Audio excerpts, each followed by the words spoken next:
저는 2주 전에 예수님께서 열병에 걸려 고통받는 베드로의 장모를 고치시는 이야기를 나누었죠. 주님은 단순히 그녀의 육체적인 질병만 고치신 것이 아니라 그녀의 상한 마음과 또 외로움과 상처를 함께 치유하셨습니다. 오늘도 주님을 만나는 이들은요, 이러한 역사를 경험하게 될 줄을 믿습니다.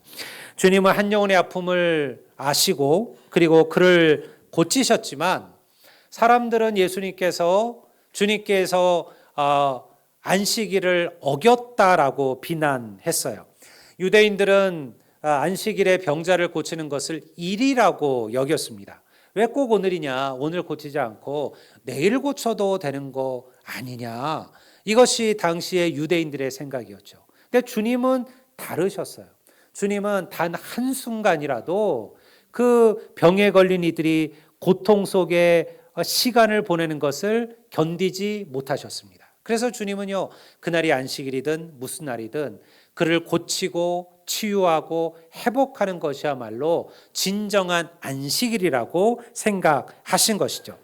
안식일은 쉼의 날입니다. 하나님께서도 6일간 세상을 창조하시고 7일째 안식하셨다라고 창세기가 기록합니다. 왜 하나님께서 7일째 쉬셨을까요? 세상을 창조하시는 게 너무 힘드셔서요? 그래서 주님도 7째 날은 하나님도 쉬지 않고서는 견딜 수 없기 때문이셨을까요? 그건 아닐 겁니다. 주님은요, 우리들을 위하여 안식일을 만드셨습니다. 우리 인간들이 그 한날을 안식이라고 정하고 그리고 하나님 안에서 진정한 쉼과 위로를 경험하기를 원하셨던 것이죠. 그래서 여러분, 안식일은 고침 있는 날이고 위로가 있는 날이고 섬김이 있는 날이고 기쁨이 있는 날이에요. 우리가 그 안식일을 여러분이 매 주일을 통해서 경험하게 되기를 주의 이름으로 축원합니다. 이제 우리가 오늘 본문을 다시 한번 보겠습니다. 우리 32절을 보면 이렇게 기록합니다. 저물어 해질 때에 모든 병자와 귀신 들린 자를 예수께 데려오니. 해질 때라는 것은 뭐냐면 이제 안식일이 끝났다라는 거예요. 유대인의 안식일은 금요일 날 저녁 해가 진 후부터 토요일 날 저녁 해가 지기까지가 안식일이죠. 그러니까 해가 해질 때라는 것은요, 이제 안식일이 끝나고 토요일 저녁 주일이 일요일이 시작되는 날입니다. 회당이 문을 닫고 그리고 하나님께 예배하는 공식적인 일이 끝나자 오히려 비로소 하나님의 역사, 하나님의 기적들이 더욱더 풍성하게 나타나기 시작합니다. 예수님은 안식일과 나머지 6일을 구분하지 아니하셨습니다. 진정한 그리스도인들은 주일 같은 평일을 사는 인생들인 줄로 믿습니다. 여러분, 우리는 자꾸 주일과 평일을 구분해요. 그래서 우리도 평일이라는 말을 쓰잖아요. 일요일은 주일이고 나머지 6일은 평일이라고 생각을 합니다. 그렇지 않습니다.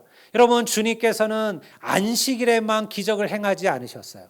오히려 주님의 기적은요, 안식일이 아닌 평일에 시작되고 풍성해졌습니다. 다시 말해서 주님에게는 안식일도 평일도 똑같은 하나님의 역사가 일어나는 날이었다라는 것이죠.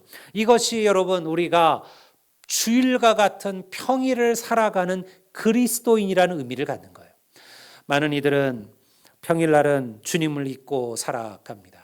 어떤 분이 그런 얘기를 지난주 저에게 하시는 거예요. 자기가 사실은 실버구역의 어떤 권사님을 보면서 은혜를 받았다는 거예요. 무슨 얘기를 하는데 그 권사님이 그러다는 거예요. 자기는 주일날만 기다린다고. 주일날을 아주 기대하고 있다고. 교회 갈 날을 기다리고 있다고 그렇게 말씀하더라는 거예요. 근데 그 짧은 한마디 때문에 자기는 너무 울었다라는 거예요. 나는 정말 나도 그렇게 주일을 기다리나? 나도 그렇게 주님의 날을 사모하는가? 나도 그렇게 예배하기를, 나도 그렇게 하나님의 백성들을 만나기를 행복하고 즐거워하고 있는가라고 생각하니 그렇지 않더라는 거예요. 그냥 또 또 일요일이 되었구나. 그러니까 나는 교회를 가는구나. 자기에게는 그런 마음이었다라는 거예요. 그분들처럼 그렇게 주님을 주일을 기대하고 주일날을 바라보고 주일을 소망하는 마음이 내 안에 없음을 알게 되었다라는 것이죠. 여러분, 그러나 주일만이 주님의 날은 아니에요. 여러분, 우리가 살아가는 나의 삶의 모든 순간순간이 주님의 날임을 기억하며 살기를 주의 이름으로 축원합니다. 새벽 주님께서 아직 밝기도 전에 예수님께서 일어나셨습니다. 우리 35절은 이렇게 기록하죠. 새벽 아직도 밝기 전에 예수께서 일어나 나가 한적한 곳으로 가서 거기서 기도하시더니. 전날까지 늦게까지 주님은 무슨 일을 하셨습니까? 병자들을 고치고 그리고 하나님의 말씀을 전파하셨습니다. 주님도 피곤하셨겠죠. 우리들은 간혹 착각하는 게 주님을 너무 하나님의 아들 전능하신 분이라고만 생각하는 거예요. 그래서 주님에게는 어떤 피곤함, 주님은 힘든 것도 없을 것이라 생각하는 것이죠. 하나님의 아들이 잠 좀 못 잤다고, 저녁에 늦게까지 복음 전했다고 주님이 뭘 피곤하실까? 아니요. 주님도 피곤하셨습니다. 주님께서 이 땅에 3년을 사실 때 그분은 하나님의 아들로 사신 게 아니라 우리와 똑같은 인간으로 사셨어요. 인간의 몸을 가지셨고 인간으로 사신 거예요. 그러니 주님도 피곤하고 주님도 배고프시고 주님도 어려우셨다라는 거예요. 그런데요, 그 전날까지 그렇게 피곤하셨던 주님께서 아침 일찍 일어나셨어요. 새벽, 아직도 밝기 전이란 말은 뭐예요? 동이 트기 전이라는 거잖아요. 그러니까 새벽 일찍 일어나셨습니다. 그리고 한적한 곳으로 가셔서 기도하셨습니다. 여러분, 왜 마가는 예수님의 기도에 대해 반복적으로 설명하고 있을까요? 이 구절이 우리가 반드시 새벽 기도를 해야 된다라는 근거일까요? 사실 성경 어디에도 예수님께서 새벽 기도를 하셨다는 얘기는 등장하지 않습니다. 만약 새벽 기도가 절대적인 성경의 진리라면 사실 우리보다 수백 년 일찍 믿음을 받아들이고 그리고 위대한 부흥을 경험하고 지금도 그러한 교회 부흥의 역사들이 나타나고 있는 미국이나 서구의 교회들은요, 왜 새벽 기도를 하지 않을까요? 새벽 기도라는 개념은 미국에는 없습니다. 미국의 새벽 기도하는 교회는 한인교회들이에요. 근데 한인교회들도 매일 하지는 못해요.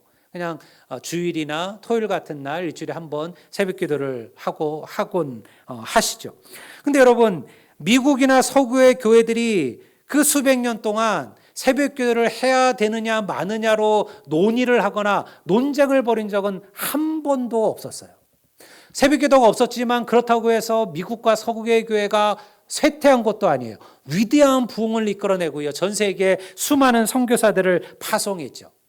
여러분, 이것이 우리에게 보여주는 메시지는 뭐냐면 새벽 기도를 한다고 자랑할 것도 없고 못한다고 해서 죄스러워할 필요도 없어요.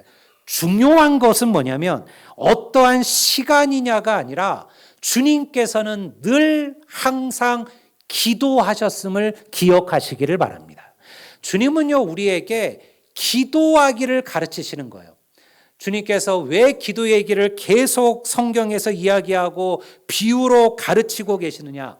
주님은 중요한 것을 결정하실 때나 혹은 어떠한 고난의 순간을 앞에 두고 있을 때 주님도 기도하셨다라는 것이죠. 주님께서 12제자를 뽑으실 때 그냥 뽑지 않으셨습니다. 주님은 밤이 늦도록 기도하시고 그리고 12제자를 선택하셨습니다. 주님께서 겟세마네 십자가를 지실 때 주님은 그냥 그 십자가를 지지 않으셨습니다. 주님은 겟세마네 동산 올라가셔서 밤이 맞도록 기도하시고 그리고 그 고난의 십자가를 지셨습니다. 성경은 주님께서 때로 새벽에 때로 한밤중에 기도하셨다라고 말씀하고 있습니다. 중요한 것은요, 우리가 어떠한 삶의 순간순간들마다 기도해야 된다라는 거예요. 이 구절은 성도들에게 기도의 중요성을 가르치고 있습니다. 사실 주님은 기도하지 않으셨어도 상관없을 거예요.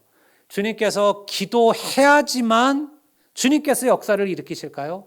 주님은 기도하지 아니하시면 십자가를 못 지실까요? 주님은 기도하지 않으시면 오병의 기적을 못 일으키셨을까요? 아니에요. 주님은 기도하지 않으셔도 얼마든지 그런 역사와 일들을 행하셨을 겁니다. 이것은 우리에게 보여주는 메시지입니다. 내가 기도한 것, 하나님의 아들인 나도 성부 하나님께 기도했던 것처럼 너희들도 기도하라라는 거예요. 하나님의 자녀들에게 기도는요, 어떠한 능력이 있는지를 말씀해 주고 있습니다. 성도 여러분, 오늘 우리가 걸어가는 이 삶은요, 해 뜨기 전 어두운 세상과도 같습니다. 어떤 이들의 삶은요, 보이지 아니하는 캄캄한 암흑과도 같습니다. 지금 그러한 길을 걷고 계신 분들도 계시고요, 걸어왔던 분들도 계셔요. 아무리 노력하고 애써도 그 캄캄함이 사라지지 않는 것처럼 느껴지는 인생들도 있을 겁니다. 여러분, 그러한 순간에 맞닥뜨렸다면 여러분 그때 기도로 하나님 앞에 나아가시기를 주의 이름으로 축원합니다. 그 기도가 여러분의 빛이 되고 등불이 되어 줄 것임을 믿습니다.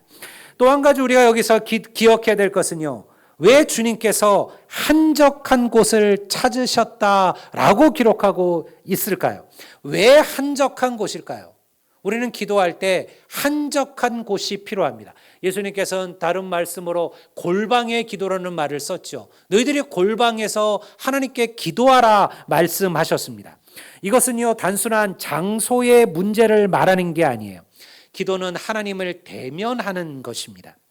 주님은 분주한 일상 속에 몰입되지 아니하셨습니다.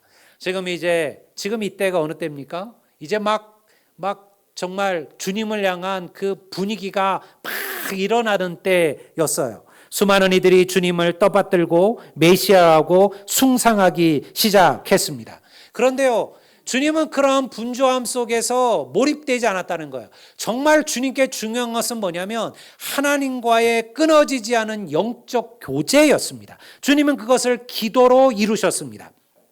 오늘 우리들의 삶도 분주합니다. 사실 예전의 삶들은 그렇게 복잡하지가 않았어요. 제가 저희 부모님들의 삶을 보면요, 그 시절에는 새벽 기도가 가장 쉬운 일이었습니다. 왜냐하면 일찍 주무셨거든요.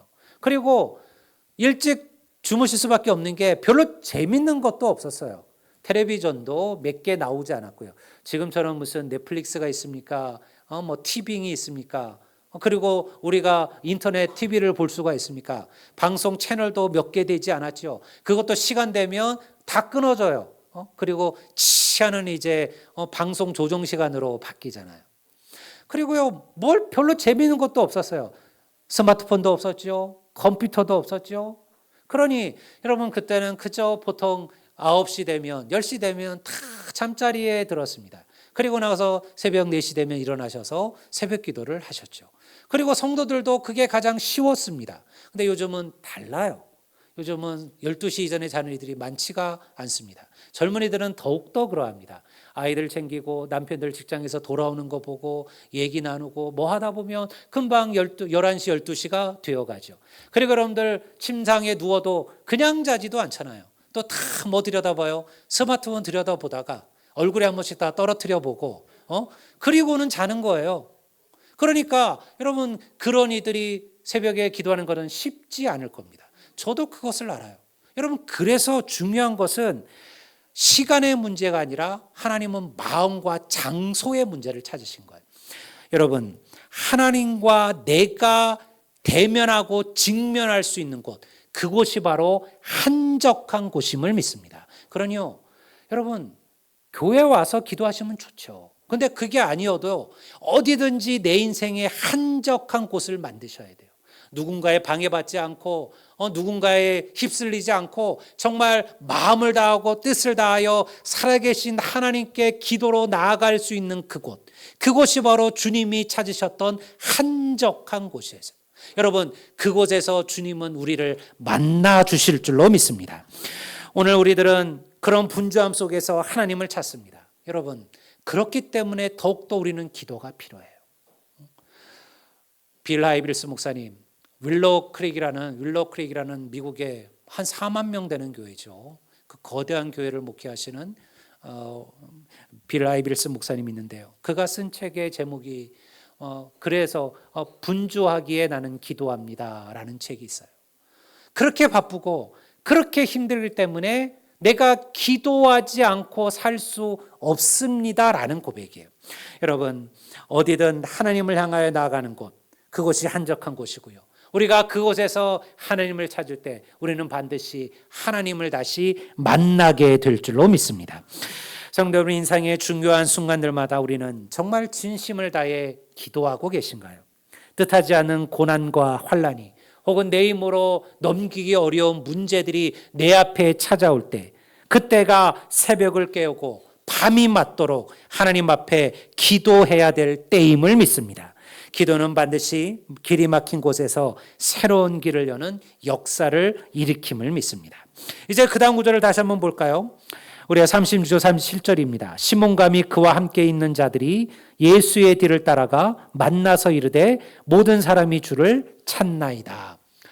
아마도 아침에 일어난 제자들이 예수님이 보이지 않다는 것을 알게 됐겠죠. 당시 예수님과 제자들은 함께 먹고 함께 잠을 잤습니다.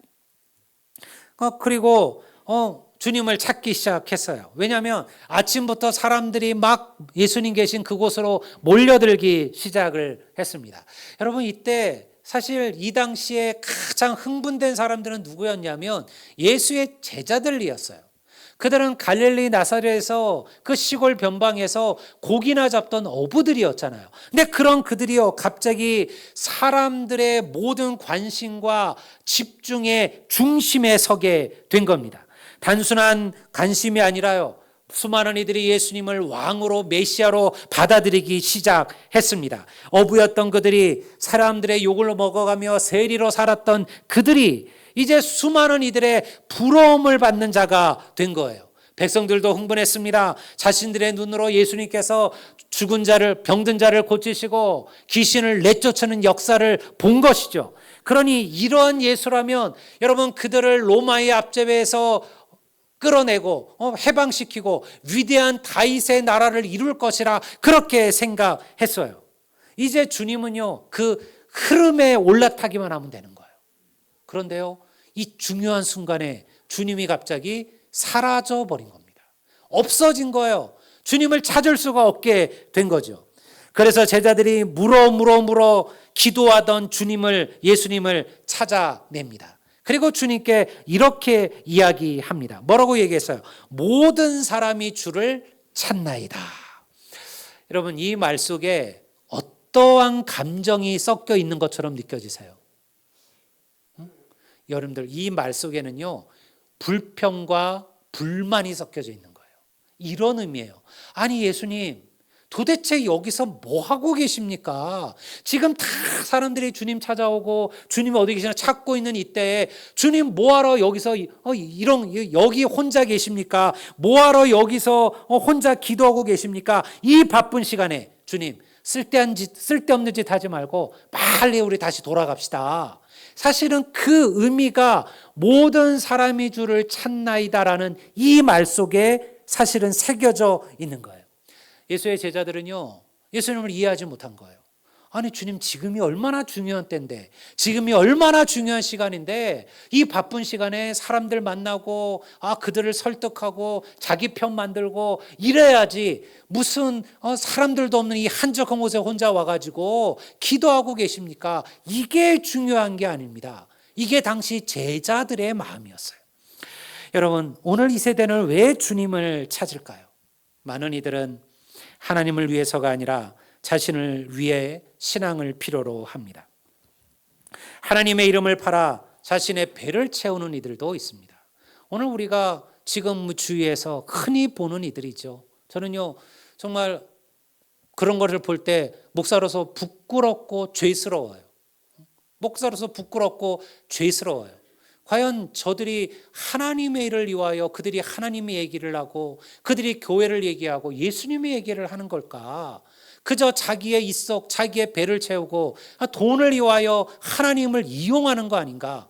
여러분, 우리가 얼마든지 그러할 수 있다라는 거죠. 그런 이들은요, 예수님 시대에도 수없이 있었습니다. 그들은 섬기기 위해서가 아니라 대접받기를 위하여 주님을 따르고 있습니다. 주님은 그래서 일부러 한적한 곳으로 가신 거예요. 수많은 백성들의 환호 속에 계시는 것이 아니라 한적한 곳, 하나님과의 깊은 교제 속에 주님은 있기를 원하셨습니다. 여러분, 믿음은 가시밭길입니다. 믿음은 좁은 문이며 험한 길입니다. 누군가 여러분들에게 믿음을 통하여 환호를 받으라고 말하고, 여러분들에게 믿음을 통하여 영광을 받으라고 말하고, 여러분들에게 믿음을 통하여 복을 이야기한다면 여러분, 그것은 생명의 복음, 진리의 복음을 잘못 이야기하고 있는 것이에요. 여러분, 기도 없이 하나님 앞에 나아갈 수 있는 방법은 없습니다. 왜? 믿음의 길은요, 험한 길이고 좁은 길이고 가시밭길이기 때문에 그러합니다. 그러니 우리는 그 길을 걸어갈 때 반드시 여러분 기도로 하나님 앞에 나아가셔야만 합니다. 그리고 나의 즐거움, 나의 만족이 아니라 주님을 높이셔야만 합니다. 이것을 예수님은 우리들에게 가르쳐주고 계십니다. 그래서 예수님은요, 그 제자들에게 뭐라고 얘기합니까? 그래? 그럼 가자. 내가 너와 너희들과 함께 그곳으로 가리라. 그렇게 말씀하지 아니하셨습니다. 우리가 38절, 39절을 다시 한번 볼까요? 우리가 다 같이 한번 읽어보겠습니다. 다 같이 읽겠습니다. 이르시되 우리가 다른 가까운 마을들로 가자. 거기서도 전도하리니 내가 이를 위하여 왔노라 하시고, 이에 온 갈릴리에 다니시며 그들의 여러 회당에서 전도하시고 또 귀신들을 내쫓으시더라. 할렐루야. 주님은요, 그들을 따라가지 않습니다. 그를 찾고 그를 환호하고 그에게 함성을 보내고 있는 그들을 오히려 떠나시죠. 야, 우리가 그곳이 아니라 다른 곳으로 가자. 다른 곳으로 가자. 예수님은요, 주님께 열광하고 환호하는 대중들에게 가자는 제자들의 권유를 단호하게 뿌리칩니다. 오히려 주님은요, 다른 마을로 가자라고 말하시죠. 제자들은 예수님께서 기적을 행하시고 사람들의 마음을 휘어잡았던 그 가버나움에 머물기를 원했어요. 왜? 일단 거기는 이제 예수님의 근거지가 된 거예요. 주님께서 그 가버나움에서 수많은 기적을 행하셨거든요. 그들은 사단처럼 예수님께 세상의 왕이 되라고 유혹합니다. 온 세상을 위하여 십자가에서 죽으시는 예수가 아니라 세상을 정복하고 다스리는 왕으로 살라라고 예수님을 말씀하시는 거죠. 여러분, 예수님의 인생 가운데는요, 그래서 수많은 시험이 있어요. 예수님께서 12 제자들에게 이제 자기가 예루살렘으로 올라가면 그리고 고난을 받고 십자가에 죽을 것이라고 가르치고 말씀하셨을 때, 그때 베드로가 주님께 뭐라고 말합니까? 주님, 그리하지 마옵소서. 주님, 그러시면 안 됩니다. 주님, 왜 십자가입니까? 십자가 지시면 안 됩니다라고 베드로가 얘기해요. 그때 예수님께서 그 베드로를 향하여 뭐라고 말씀하셨어요? 사탄아, 내 뒤로 물러가라. 사탄이라고 말합니다. 베드로의 입술을 통하여 그 사탄이 예수님에게 그 십자가 지지 말라고 끊임없이 유혹하는 거예요. 우리가 마가복음을 보면요, 처음부터 끝까지 사단이 하는 시험은 뭐냐면 십자가를 지지 말라라는 거예요. 세상의 영광, 세상의 환호, 세상의 그 함성을 네가 받아들이고 그리고 세상의 왕으로 살아가라라는 거예요. 이것이 사단이 주님을 시험하는 것이었어요. 근데 주님은요, 여러분들, 그래서 기도하신 거예요. 주님도 그러한 욕망, 주님도 그러한 생각에 휩쓸고 넘어가지 않기를, 오직 성부 하나님께서 그에게 주신 그 사명대로 온 인류를 구원하시는 그 십자가의 그 고된 사명을 감당할 수 있기를, 흔들리지 않기를 주님께서 기도하셨던 거예요. 그래서 주님께서는요, 그 자리를 피하십니다. 우리가 다른 마을로 가자. 거기서도 전도하리니 내가 이를 위하여 왔노라. 전도라는 말이 뭐예요? 도를 전한다라는 거잖아요. 도를 전한다. 진리를 전한다. 여러분, 우리가 전해야 될 도, 우리가 전해야 될 진리는 무엇입니까? 예수님께서 나 같은 죄인을 위하여 십자가에 죽으시고 그 보혈로 우리를 정결케 하시고 우리를 하나님의 백성, 하나님 자녀 삼으셨다는 이 말씀이 바로 우리가 전해야 될 우리가 전해야 될 진리임을 믿습니다. 이 진리가 여러분 사람을 다시 살게 할 줄로 믿습니다. 이것이 전도죠. 여러분 우리는 끊임없이 복음을 전하고 전도하셔야만 합니다. 우리 아까 제가 말씀한 극동방송 전도대회는 그런 면에서 우리가 끊임없이 이 전도의 길에 들어서는 방법 가운데 하나예요. 여러분 누군가 하겠지, 내가 안 해도 언젠가 하겠지, 주님께서는 다 알고 계신다는데, 이미 구원받을 자들을 하나님께서 정하셨다는데 내가 전도 한들 안 한들 어차피 지옥 갈 놈은 지옥 가고 천국 갈 사람은 천국 가는 거 아닌가?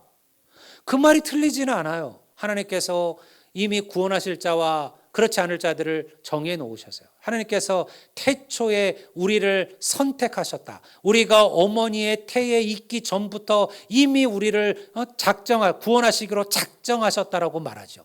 문제는요, 하나님께서 그냥 하시지 않는다는 거예요. 누구를 통하여 반드시 누군가를 하나님께로 인도하신다라는 겁니다. 우리는 누가 하나님께서 택한 자인지 알지 못합니다. 하나님께서 어떠한 방식으로 누군가를 하나님께로 인도하실지도 알지 못해요. 그래서 성경은 때를 얻든지 못 얻든지 항상 힘쓰라, 주의 복음 전하기에 힘쓰라는 거예요. 여러 가지 방법, 여러 가지를 동원하여 하나님의 복음을 전하고 이 전도, 이 진리를 전하며 살아가라는 거예요. 여러분, 이것이 하나님의 교회를 세우는 복음의 열매요 씨앗이 됨을 믿습니다. 여러분들이 이 일을 위하여 애쓰셔야 됩니다. 저는 현실 속에 살아가는 우리들의 삶이 의미 없거나 가치 없다 여기지는 않습니다. 하지만 우리의 대부분은요, 지금 당장 내 생의 삶을 바라보고 살기에는 지금의 삶이 너무나도 버겁고 어렵습니다. 당장 무엇을 먹을까 마실까 입을까로 염려하는 이들도 있습니다. 어떤 이들에게는 그게 아무런 고민이 안 돼요.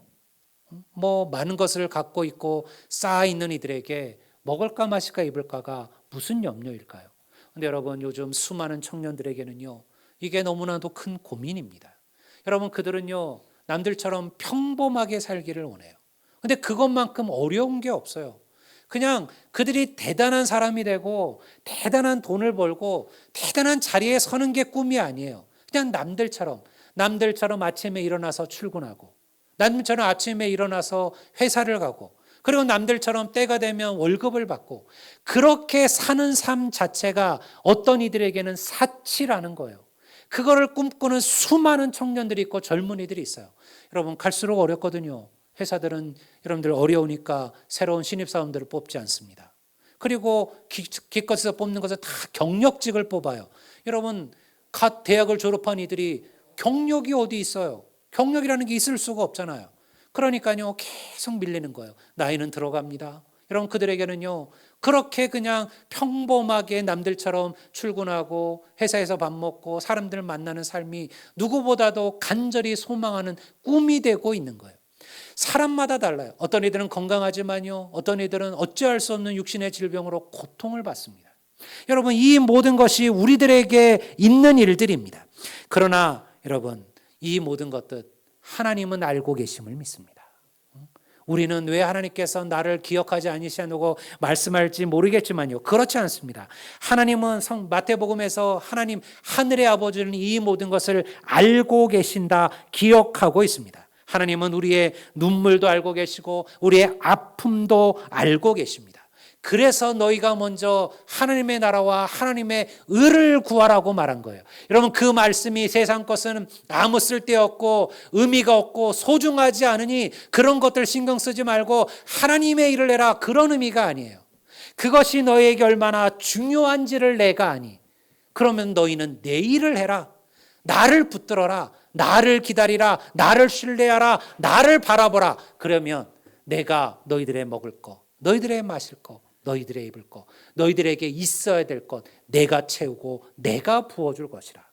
여러분, 이 약속의 말씀, 이 약속의 신뢰를 붙들고 걸어가시기를 주의 이름으로 축원합니다. 이것은 어려운 일입니다. 생각보다 쉽지 않습니다. 우리가 과연 돈보다, 사람보다, 세상의 인맥보다, 권력보다 하나님 의지하며 살 수 있을까? 어려울 겁니다. 그런데 여러분, 이것은 끊임없이 훈련하시는 거예요.